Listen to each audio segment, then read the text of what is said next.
오늘 우리에게 주신 하나님 말씀은 구약성경 창세기 20장 1절부터 18절까지 말씀을 함께 읽어보도록 하겠습니다. 앞에 자막도 나와 있습니다. 아브라함이 거기서 네게브 땅으로 옮겨가 가데스와 술 사이 그랄에 거류하며 그의 아내 사라를 자기 누이라 하였으므로 그랄 왕 아비멜렉이 사람을 보내어 사라를 데려갔더니 그 밤에 하나님이 아비멜렉에게 현몽하시고 그에게 이르시되 내가 데려간 이 여인으로 말미암아 내가 죽으리니 그는 남편이 있는 여자임이라. 아비멜렉이 그 여인을 가까이 하지 아니하였으므로 그가 대답하되 주여 주께서 의로운 백성도 멸하시나이까. 그가 나에게 이는 내 누이라고 하지 아니하였나이까. 그 여인도 그는 내 오랍이라 하였사오니 나는 온전한 마음과 깨끗한 손으로 이렇게 하였나이다. 하나님이 꿈에 또 그에게 이르시되 내가 온전한 마음으로 이렇게 한 줄을 나도 알았으므로 너를 막아 내게 범죄하지 아니하게 하였나니 여인에게 가까이 하지 못하게 함이 이 때문이니라. 이제 그 사람의 아내를 돌려보내라. 그는 선지자라. 그가 너를 위하여 기도하리니 내가 살려니와 내가 돌려보내지 아니하면 너와 내게 속한 자가 다 반드시 죽을 줄 알지니라. 아비멜렉이 그날 아침에 일찍이 일어나 모든 종들을 불러 그 모든 일을 말하여 들려주니 그들이 심히 두려워하였더라. 아비멜렉이 아브라함을 불러서 그에게 이르되 내가 어찌하여 우리에게 이렇게 하느냐? 내가 무슨 죄를 내게 범하였기에 내가 나와 내 나라가 큰 죄에 빠질 뻔하게 하였느냐? 내가 합당하지 아니한 일을 내게 행하였도다 하고 아비멜렉이 또 아브라함에게 이르되 내가 무슨 뜻으로 이렇게 하였느냐? 아브라함이 이르되 이곳에서는 하나님을 두려워함이 없으니 내 아내로 말미암아 사람들이 나를 죽일까 생각하였으며 또 그는 정말로 나의 이복 누이로서 내 아내가 되었음이니라. 하나님이 나를 내 아버지의 집을 떠나 두루 다니게 하실 때에 내가 아내에게 말하기를 이후로 우리의 가는 곳마다 그대는 나를 그대의 오랍이라 하라. 이것이 그대가 내게 베풀 은혜라 하였었노라. 아비멜렉이 양과 소와 종들을 이끌어 아브라함에게 주고 그의 아내 사라도 그에게 돌려보내고 아브라함에게 이르되 내 땅이 내 앞에 있으니 내가 보기에 좋은 데로 거주하라 하고 사라에게 이르되 내가 은 1000개를 내 오라비에게 주어서 그것으로 너와 함께한 여러 사람 앞에서 내 수치를 가리게 하였노니 내 일이 다 해결되었느니라.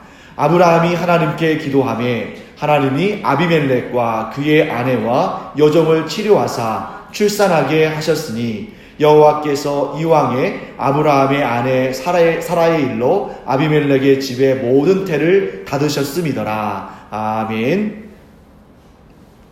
이제 우리가 창세기 20장에 들어왔습니다. 창세기 19장까지 우리가 어떤 내용을 봤냐면 아브라함의 조카 롯의 이야기를 살펴봤습니다. 자, 아브라함과 롯이 애굽으로 가서 기근을 피해서 잠시 머물다가 그들이 이제 이 기근의 기근이 끝이 나고 그들이 이제 많은 재물과 사람들과 가축들을 거닐고 다시 가나안 땅으로 올라온 적이 있습니다.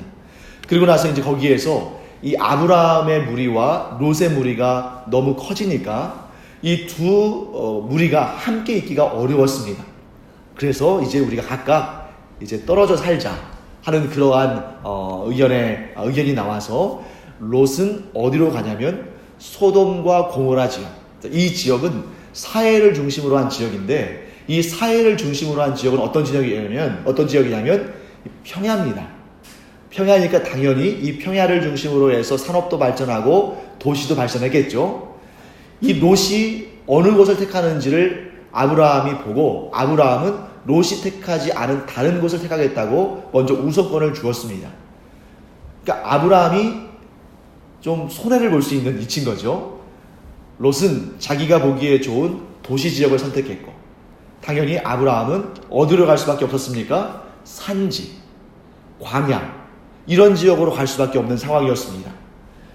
자, 그런데 그곳에서 이제 롯은 소돔과 고모라 땅의 그 악한 세상의 그 권세들을 이겨나가지 못하고 결국에는 이 소돔과 고모라의 멸망을 지켜볼 수밖에 없었죠.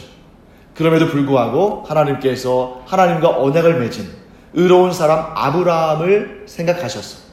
아브라함이 자기 조카 롯을 구해주시기를, 하나님께서 구해주시기를 간절히 간구했을 때에 아브라함을 기억하셔서 하나님께서 롯과 그의 가족들은 살려주시기로 결정을 하십니다.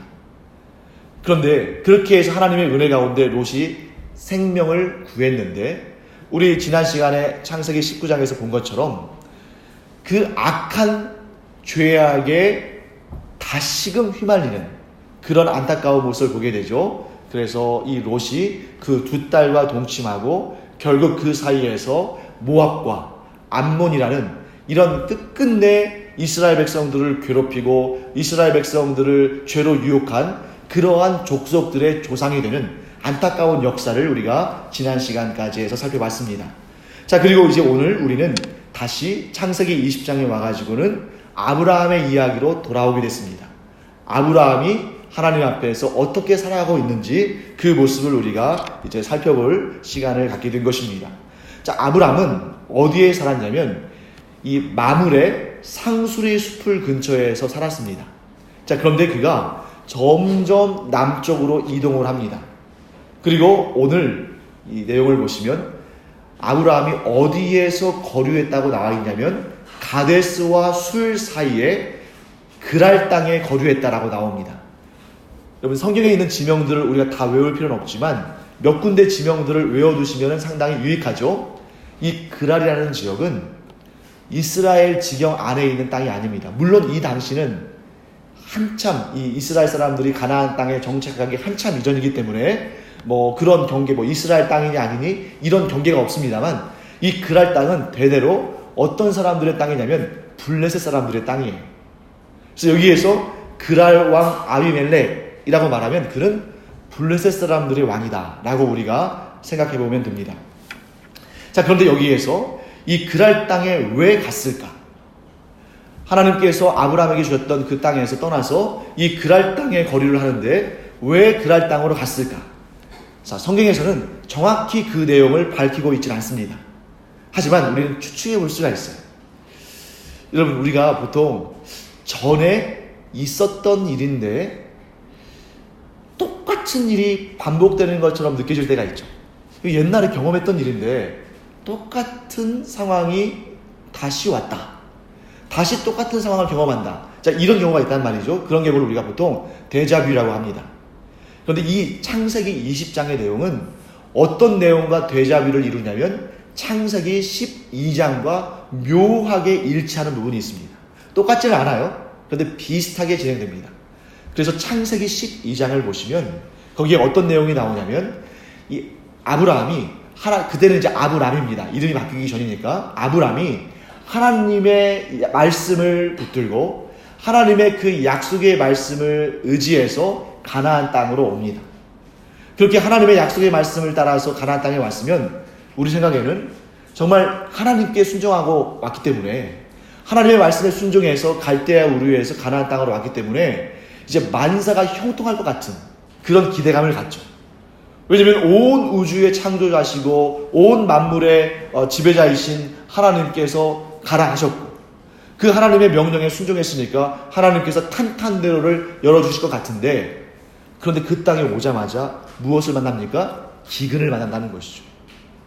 그들이 살던 땅은 아주 비옥한 지역이었는데 안 그래도 척박한 이 지역에 왔는데 거기에 기근까지 당했으니 아브라함이 굉장히 믿음이 흔들릴 만한 상황이었습니다.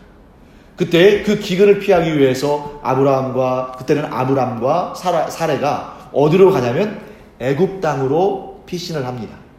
왜냐하면 애굽 땅에는 대대로 식량이 많았거든요.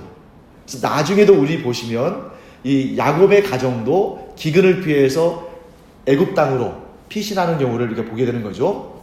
그래서 그때는 아브람이 애굽 땅에 갔는데 그때 오늘 우리가 읽은 내용과 거의 유사한 일을 경험합니다.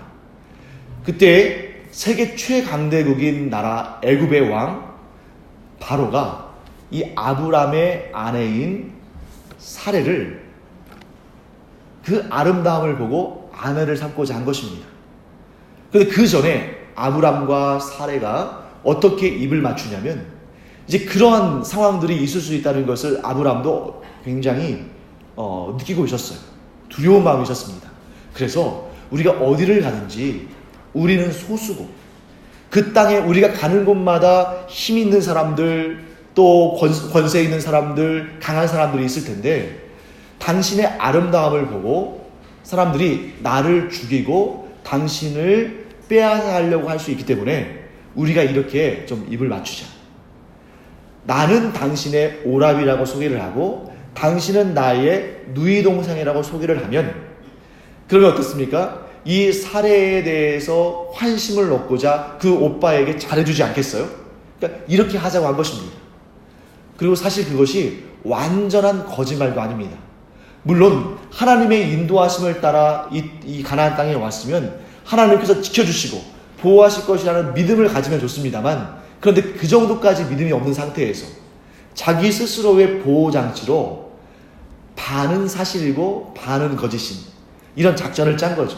그러니까 완전히 거짓말이 아닌 이유는 실제로 아브라함과 사라는 이복 남매간이었어요. 그러니까 아버지는 같은데 어머니가 다른. 그러니까 그 당대의 일부 다처제의 문화 가운데 어머니가 여럿 있을 수 있잖아요. 그래서 한 남자가 여러 아내를 두고 그 사이에서 여러 자녀들이 나오는데 이복 남매들 간에는 결혼을 금지하지 않는 그런 풍습이 있었습니다.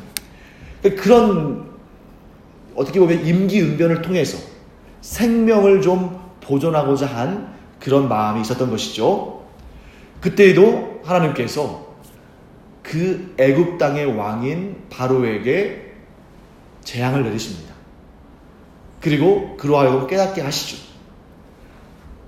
사례는 하나님께서 아브라함에게 주신 아내고 그들을 통해서 하나님께서 큰 민족을 이루며 그 민족과 하나님께서 언약을 맺기를 원하셨기 때문에 아무도 이 사례를 아내로 삼지 못하도록 빼앗아가지 못하도록 하나님께서 그들을 이렇게 어떤 경우에는 꿈속에 나타나시기도 하시고 어떤 경우에는 재앙을 내리기도 하시고 이렇게 하셔서 그들이 사라를 취하지 못하도록 하나님께서 막으신 것입니다. 자, 그런 사건이 창세기 12장에 나와요.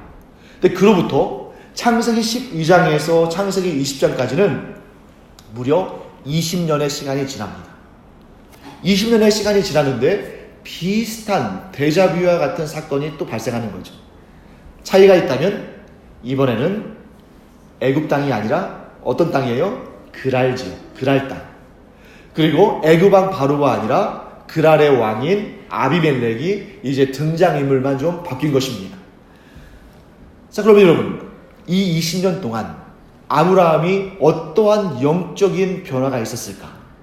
우리 생각에는 똑같은 시험을 당할 때에 이 20년 동안 아브라함이 영적으로 성장하고 성숙해서 예전에 행했던 그러한 실수를 다시는 반복하지 않을 것으로 기대할 수 있는데 이번에도 똑같이 반응하는 것을 보게 됩니다. 자, 이번에도 어때요? 이 20년 동안 아브라함이 변함이 없었다는 것이죠. 그 20년 동안 하나님의 보호하심과 하나님의 인도하심과 하나님의 은혜를 많이 경험했을 텐데 그럼에도 불구하고 이런 현실적인 문제들을 만날 때 똑같이 반응하는 아브라함의 모습을 보게 됩니다. 자, 이번에도 어떻게 됐습니까? 아비멜렉이 이 사라의 아름다움을 보고 그를 아내로 삼기를 원한 겁니다. 그런데 그때 아비멜렉은 이 사라가 처녀인 줄 알았겠습니까? 아니면 유부녀인 줄 알았겠습니까? 처녀인 줄 알았던 거예요. 그런 상태에서 이 아브라함이 사라의 오빠다 그러니까 이제 아브라함에게도 막 잘 대해주고 그에게 친절을 베풀고 선물도 주고 이러면서 그에게 환심을 사서 사라를 아내로 맞이하려고 합니다. 그런데 그때 이 일이 차곡차곡 진행되어 가는 그때에 하나님께서 꿈속에서 아비멜렉에게 말씀하시는 것이죠. 뭐라고 말씀하십니까?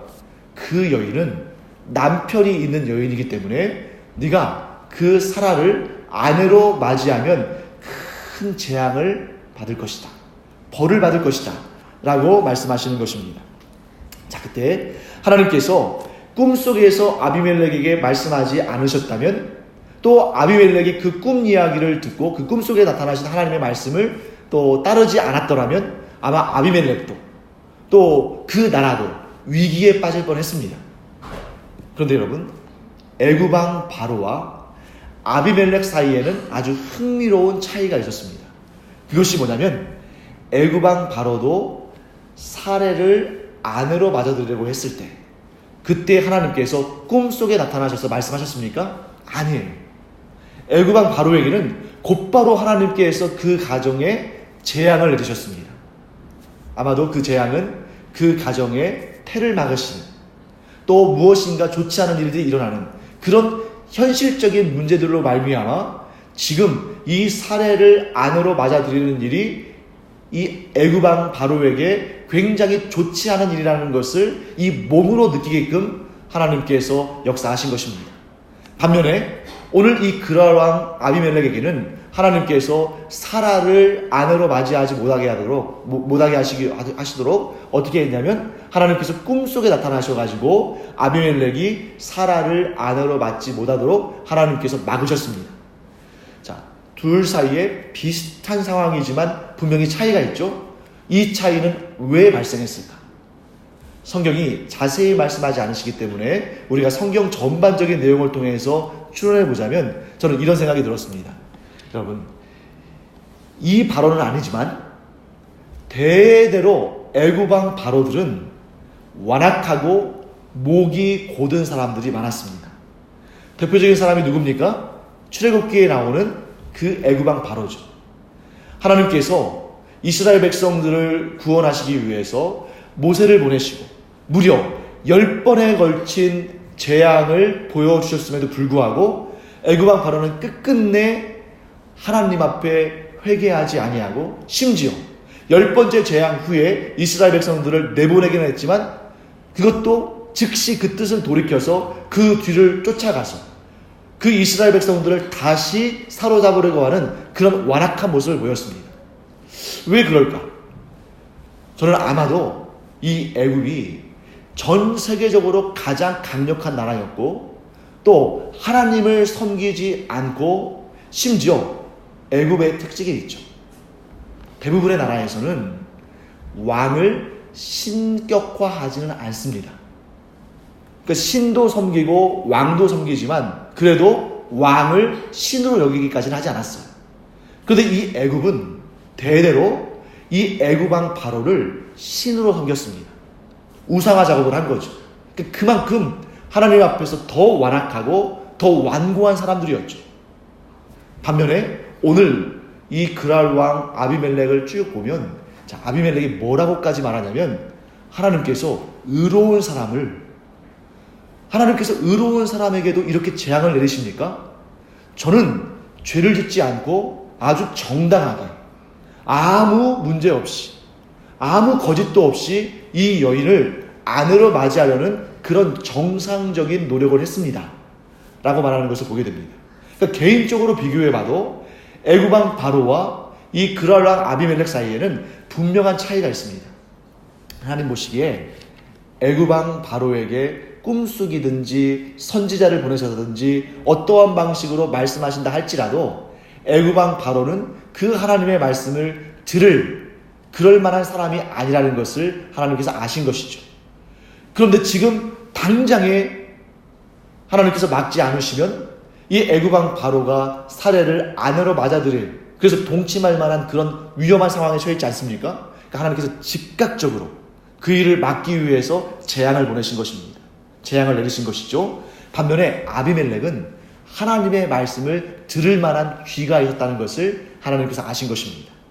그가 비록 이방 사람이고 그가 평소에 하나님을 경외하는 사람이 아니라 할지라도 그에게 들을 귀가 있었기 때문에 하나님께서는 기회를 주신 거예요. 꿈속에 나타나셔서 그로 하여금 네가 의롭게 그 일을 한 줄을 내가 알았기 때문에 너로 하여금 내가 범죄하지 않도록 이렇게 기회를 준다 라고 말씀하시는 것을 보게 됩니다. 사랑하는 성도 여러분, 이 세상에는 사람들이 많이 있습니다만 그 사람들은 둘로 나뉩니다. 하나는 하나님의 말씀을 들을 마음 자세가 되어 있지 않은 사람들, 또 하나는 하나님의 말씀을 들을 마음 상태가 되어 있는 사람입니다. 하나는 애굽왕 바로와 같은 사람들이고 다른 하나는 그랄 왕 아비멜렉과 같은 사람들입니다. 우리는 이 가운데 어떤 사람의 뒤를 따라야 할 것인가? 사랑하는 성도 여러분, 여러분과 저는 하나님께서 언제든지 말씀하시면 그 말씀에 귀를 기울이고 그 말씀대로 순종하며 결정하며 행하는 여러분과 제가 되기를 간절히 축원합니다. 그러면 하나님께서 먼저 일하시는 거예요. 우리가 하나님의 말씀에 귀를 기울일 준비가 되어 있으면 우리가 인간이 까닭에 완벽할 수는 없잖아요. 우리가 인간이 까닭에 때로는 내가 알지 못하는 사이에도 죄를 지을 수 있는 것입니다. 그러나 우리가 언제든지 하나님의 말씀에 귀를 기울일 준비가 되어 있다면 하나님께서는 우리에게 꿈을 통해서든 혹은 이렇게 설교 말씀을 듣는 중에서든 혹은 하나님의 말씀인 성경책을 읽는 도중에서든 혹은 기도하는 중에서든 우리에게 깨달음을 주실 줄 믿습니다. 그래서 우리가 우리 손과 발로 죄를 짓기 전에 하나님께서 우리로 하여금 그 죄를 범하지 아니하도록 우리를 깨닫게 하시고 우리를 죄로부터 보호하실 줄 믿습니다. 그렇기 때문에 여러분, 오늘 이 아비멜렉, 이방의 왕이지만 그가 하나님의 말씀을 들을 귀를 가지고 있었기 때문에 하나님의 은혜를 얻었다 하는 것을 우리가 알 수 있습니다. 또 한 가지, 이 말씀을 통해서 우리는 또 중요한 사실 한 가지를 알게 됩니다. 그것은 뭐냐면 아비멜렉이 그럴 의도는 없었지만 자기도 모르는 사이에 죄를 지을 수 있는 상황에 노출되어 있었다는 거죠. 자, 아비멜렉 입장에서는 아름다운 여인 사라를 아내로 삼고 싶은 마음을 가질 수 있습니까? 없습니까? 있는 거죠. 그리고 정상적인 방법을 통해서, 그러니까 이 당시에는 이 신부의 오라버지나 또는 그 아버지가 있다면 아버지나 이런 그 신부의 남자 형제들이나 아버지에게 그 신부의 몸값이라고 하기에는 좀 그렇고요. 신부를 맞이하는 지참금을 전달하고 그걸 통해서 그 신부의 명예를 높여주면서 신부를 데려오는 풍습이 있었습니다. 그러니까 아마도 제 생각에는 이런 정상적인 방법으로 아비멜렉이 많은 돈을 또는 많은 폐물을 아브라함에게 전달하고 이 사라를 데려왔을 거예요. 근데 그 사이에서 이제 아브라함은 이 그랄 땅의 사람들이 하나님을 경외하지 않는 사람들이기 때문에 혹여라도 자신을 죽이고 이 사라를 빼앗아 갈까 봐 여전히 사라의 오빠 행사를 하고 있는 것이죠. 그런데 그때 아비멜렉은 전혀 그럴 의도가 없었지만 만일 하나님께서 꿈속에 나타나셔서 이 아비멜렉이 이런 사라와 동침할 그러할 일을 막지 않으셨다면 아비멜렉은 알지 못하는 상황 가운데 자신은 정상적으로 충분히 의롭게 충분히 또 어떻게 보면 아브라함에게 은혜를 베풀면서 자기가 얻고자 하는 아내를 얻는 그런 일을 했겠습니다만 하나님 앞에서 죄가 될 수 있다는 것입니다. 사랑하는 성도 여러분, 이 일은 비단 이 4,000년 전 가까이 된 4,000년 이상 된 이때의 역사에만 해당되는 것이 아니라 오늘날 우리의 역사 가운데서도 이와 같은 일들이 생겨날 수 있다는 것이죠. 무엇입니까? 우리가 전혀 이것은 죄가 아니라고 생각한 일이 하나님 앞에서 죄가 될 수 있습니다. 또한 이것이 전혀 다른 사람들에게 폐를 끼치는 일이 아니라고, 아니 심지어 다른 사람들을 돕는 일이라고 생각한 그 일이 누군가에게 폐를 끼치고 그에게 악을 행하는 일이 될 수 있습니다. 왜 그렇습니까? 우리가 하나님이라면 그런 일을 잊지 않겠죠.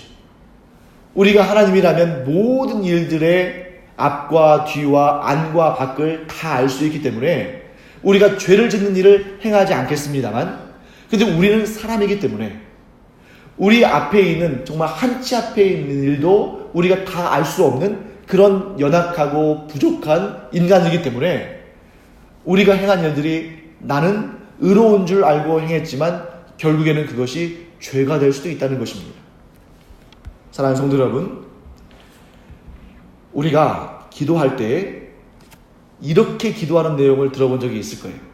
어떤 기도냐면, 하나님, 저의 죄를 용서하여 주시옵소서. 제가 알고 지은 죄나 혹은 모르고 지은 죄나 이 모든 죄를 하나님께서 용서하여 주시기를 원합니다. 이렇게 기도하는 내용을 들은 적이 있으시죠? 이 기도는 참으로 지혜로운 기도입니다.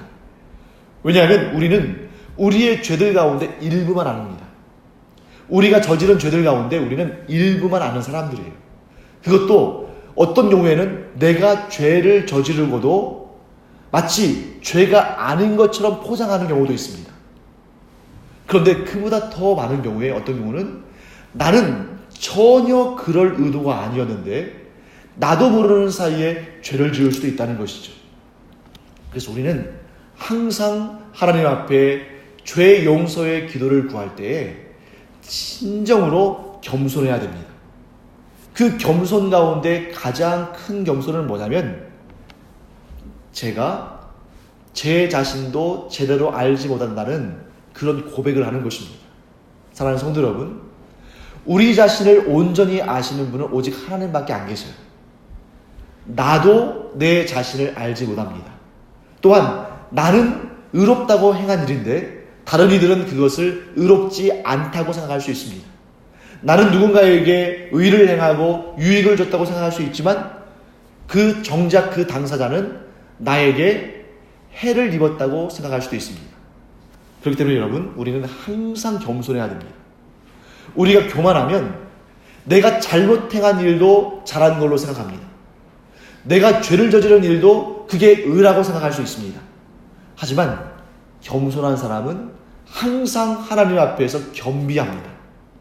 그래서 혹여라도 내가 죄를 짓지 않았는지, 혹여라도 내가 이렇게 생각하는 것들이, 이렇게 말하는 것들이, 이렇게 행동하는 것들이 하나님 앞에서 죄가 되지는 않는지 늘 겸비하여 자신을 돌아보게 되는 것입니다.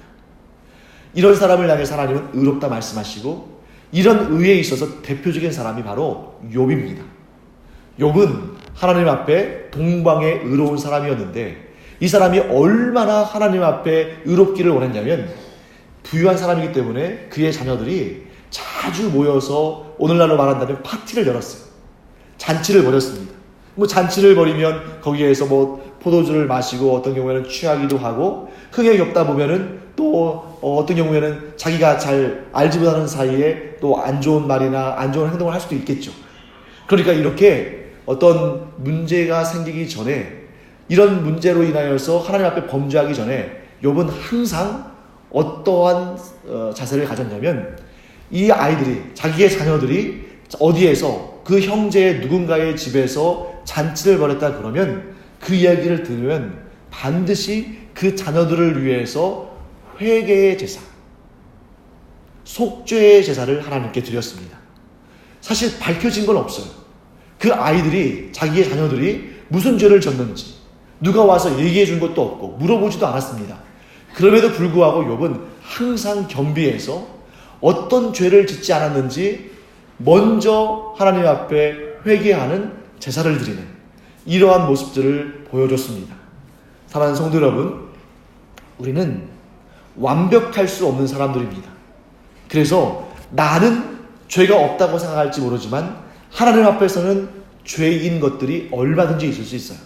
그래서 오늘 우리 기도할 때에도 이렇게 겸손하고 겸비한 기도자로 하나님 앞에 서기를 간절히 원합니다. 그래서 나는 죄가 없다, 혹은 나는 이 일에는 전혀 거리낌이 없다. 물론 그렇게 생각할 수 있겠습니다만 그러한 자세는 하나님 앞에 바른 자세는 아닙니다. 왜냐하면 이미 그 안에 교만함이 담겨 있거든요. 우리는 우리의 인생을 다 알 수 없습니다. 우리는 우리의 생각과 말과 행동에 있어서 완벽하게 의롭다고 말할 수 없습니다. 우리가 하나님 앞에 의롭다 여기심을 받는 이유는 우리가 예수 그리스도를 믿음으로 말미암아 예수님 안에 있기 때문에 우리가 의롭다 여기심을 받는 것이지, 우리를 예수 그리스도 안에서 빼내서 정말 100% 객관적으로 우리를 관찰한다면 우리는 죄악 덩어리예요. 우리는 우리의 생각과 말과 행동에서 우리가 제어할 수 없는 온갖 악과 더럽고 추악한 것들로 가득 차 있는 사람들입니다. 그렇지 않다고 생각하는 자는 참 그리스도인이 아니라 거짓 그리스도인입니다. 그렇지 않다고 생각하는 그 마음속에는 무엇이 있냐면, 나는 더 이상 예수 그리스도가 필요하지 않다고 말하는 그런 교만함이 담겨 있는 것입니다. 그래서 오히려 예수님을 잘 섬기면 섬길수록, 예수님을 의지하면 의지할수록, 예수님을 믿으면 믿을수록 어떤 고백이 나와야 되냐면, 나는 죄인입니다. 나는 씻을 수 없는 죄인입니다. 나는 내 죄악 가운데 단 하나도 내 스스로 고칠 수 없는 죄인입니다. 라고 고백해야 되는 것입니다. 근데 많은 사람들이 이걸 거꾸로 갑니다. 그래서 신앙생활을 오래 하면 오래 할수록 마음이 더 딱딱해져서 마치 나는 의인인 것처럼, 내 안에는 죄가 없는 것처럼, 내가 이렇게 오래도록 신앙생활을 했으니까 이것이 공로가 돼서 웬만한 것은 하나님께서 죄로 여기지 아니하시는 것처럼 생각하기 쉽습니다. 이것이 바로 바리새인들과 서기관들의 악한 모습이었어요. 이 서기관들과 바리새인들은 누구보다 율법에 대해서 잘 알고 그 율법을 가르치는 사람들이었지만, 자신들은 그 율법을 지켜 행하지 않으면서도 겉으로는 우리야말로 율법을 가장 잘 지키는 사람들이라고 이러한 위선적인 모습을 보였습니다. 오늘 우리 자신이 그러한 위선적인 그리스도인이 되지 않기를 간절히 축원합니다. 오히려 우리가 신앙생활을 오래 하면 오래 할수록, 오히려 우리가 신앙생활을 깊이 하면 깊이 할수록 우리의 마음속에서는 나는 죄인이라는 그런 고백이 더 간절하게 흘러 넘쳐야 됩니다. 예수님을 믿는데 내가 믿는 그것이 공로가 되어서는 안 됩니다. 예수님을 믿는다는 그 믿음 자체가 공로가 되어서는 안 되고, 오히려 그 믿음 자체가 하나님을 향한, 예수님을 향한 더 간절함이 되어야 한다는 것이죠. 사랑하는 성도 여러분, 오늘 우리에게 기도할 때 자기 자신을 솔직히 돌아보기를 간절히 축원합니다. 내가 지금까지 쌓아왔던 그런 신앙생활의 경력과 역사가 아니라, 아무리 우리가 오래도록 신앙생활을 했다 할지라도 그것이 우리에게 의가 되진 않습니다. 우리의 진정한 의는 내 자신을 솔직히 돌아보며 하나님께서 기뻐하지 아니하시는 모습들을 들춰내고 그것을 예수 그리스도의 십자가 앞에 내려놓는 것, 그것이야말로 진정한 의인 줄 믿습니다. 그래서 하나님 앞에 솔직하게 우리가 서며 회개하며 우리의 심령이 다시금 예수 그리스도의 보혈의 피로 덮여지고 회복되어지는 그런 역사가 있기를 간절히 축원합니다.